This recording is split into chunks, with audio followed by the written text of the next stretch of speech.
Class 9th Civics. We are discussing the fundamental rights.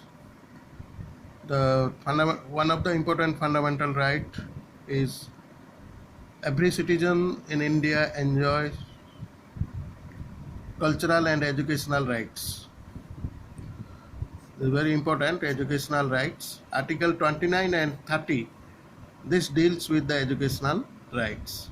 Protection of minorities. Article 29 gives a section of the people or whole of them right to preserve their distinct language, script and culture. In our country you will find that many minority people are living, like Sikhs, Christians, Muslims. So they get this right by this Article 29. They can preserve their language, script and culture.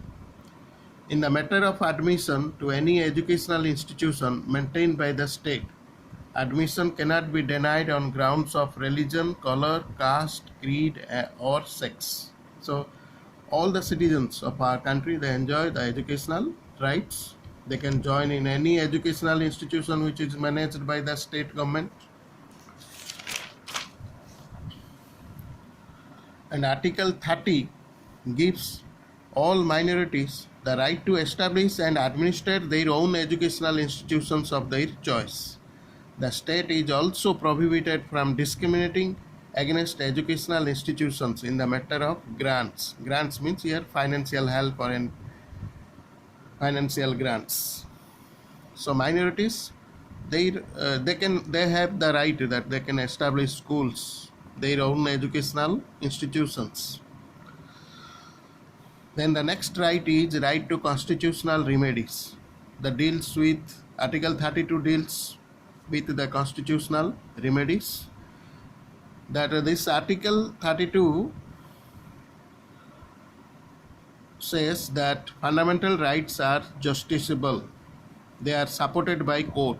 They are supported by the law of the land.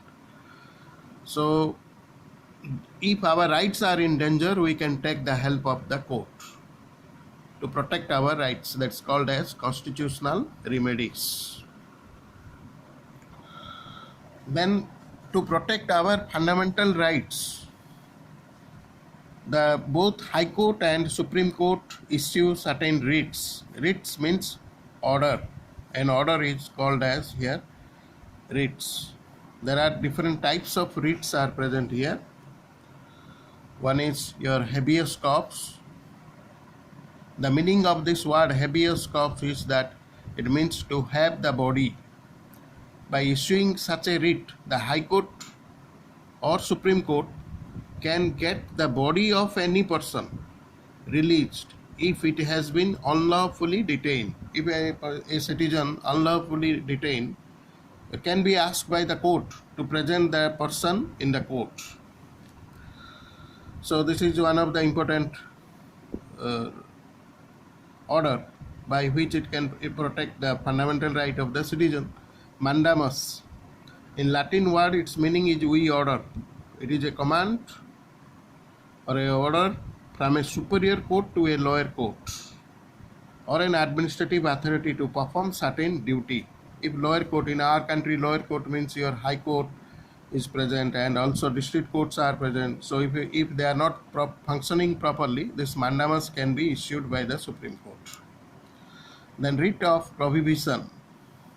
The writ of prohibition is an order issued by a superior court to a lower court to stop the proceedings in a case which might be in excess of the jurisdiction of the lower court.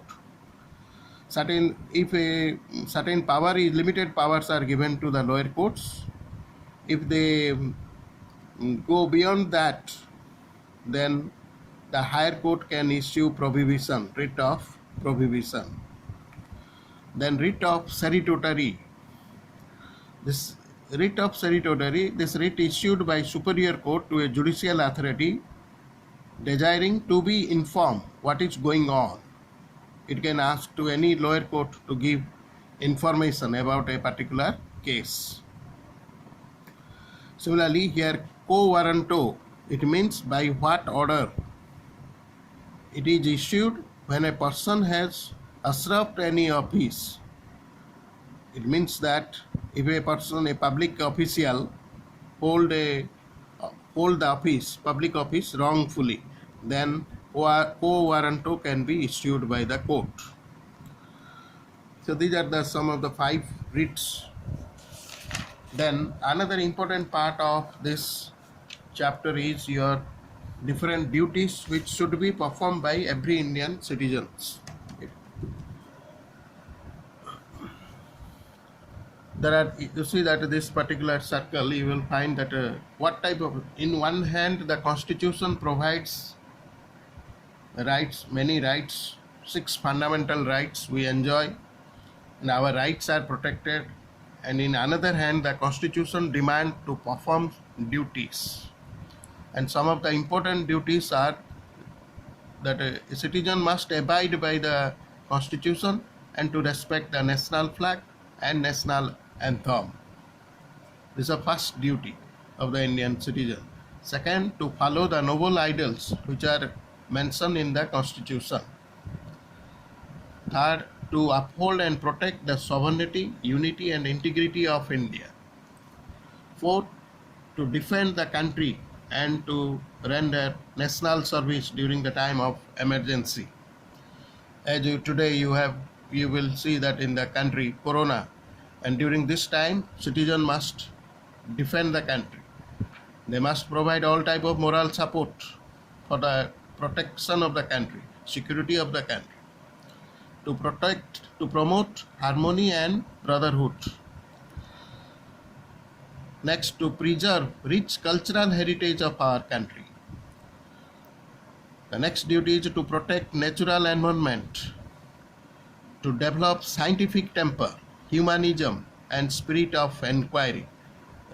Every citizen must have scientific bent of mind. We should avoid all type of superstition from our mind.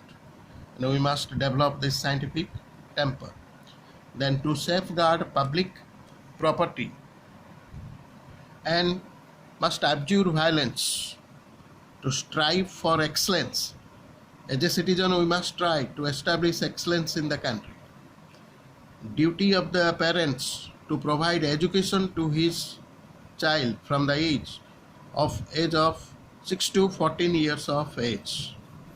So all these are 10 duties here it is given, and you go through this table and prepare.